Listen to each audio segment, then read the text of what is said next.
বৈষম্য বিরোধী ছাত্র আন্দোলনের নেতৃবৃন্দ বলেছিলেন যে তারা রাজনৈতিক দল গঠন করার পর এই সংগঠনের আর কোনো প্রয়োজন থাকবে না। তাহলে কেন এখনো তাদের কর্মকাণ্ড রয়েছে?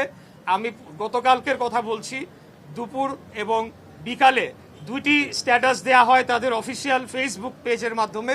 সেখানে ক্যাটাগরিক্যালি যেই দুইজন অভিযুক্ত ব্যক্তি যারা বৈষম্য বিরোধী ছাত্র আন্দোলনের কমিটিতে রয়েছে হত্যাকারী, তাদেরকে নির্দোষ দাবি করে জোরালোভাবে বক্তব্য দেওয়া হয়। আবার রাতের বেলা আমরা দেখতে পেলাম যে বৈষম্য বিরোধী ছাত্র আন্দোলনের একজন মুখপাত্র তিনি বলছেন ভিডিও ফুটেজে স্পষ্ট বোঝা যাচ্ছে না, যারা দোষী তাদেরকে আইনের আওতায় নিয়ে আসা হোক। তাহলে কি কোনটা আমরা বিশ্বাস করব? প্রথমটা বিশ্বাস করব না দ্বিতীয়টা আমরা বিশ্বাস করব? প্রত্যেকটি ক্যাম্পাসে সকলেই যারা রাজনৈতিক দলের সাথে যুক্ত রয়েছেন বা রাজনৈতিকভাবে সচেতন রয়েছেন তারা নিজ নিজ ভাবে তারা রাজনীতি করবে। এখানে সন্ত্রাসের কোনো ঠাঁই হবে না।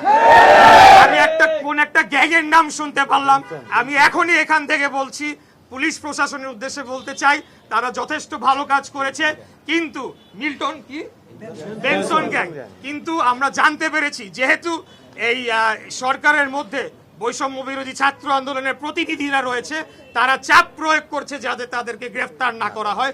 এই ধরনের কর্মকাণ্ড বাংলাদেশের জনগণ মেনে নেবে না। এই যে এইসব বেনসন গ্যাং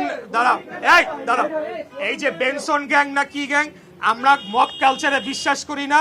বাংলাদেশ জাতীয়তাবাদী দল এবং বাংলাদেশ জাতীয়তাবাদী ছাত্র দল আমরা গণতান্ত্রিক রাজনৈতিক পন্থায় বিশ্বাস করি।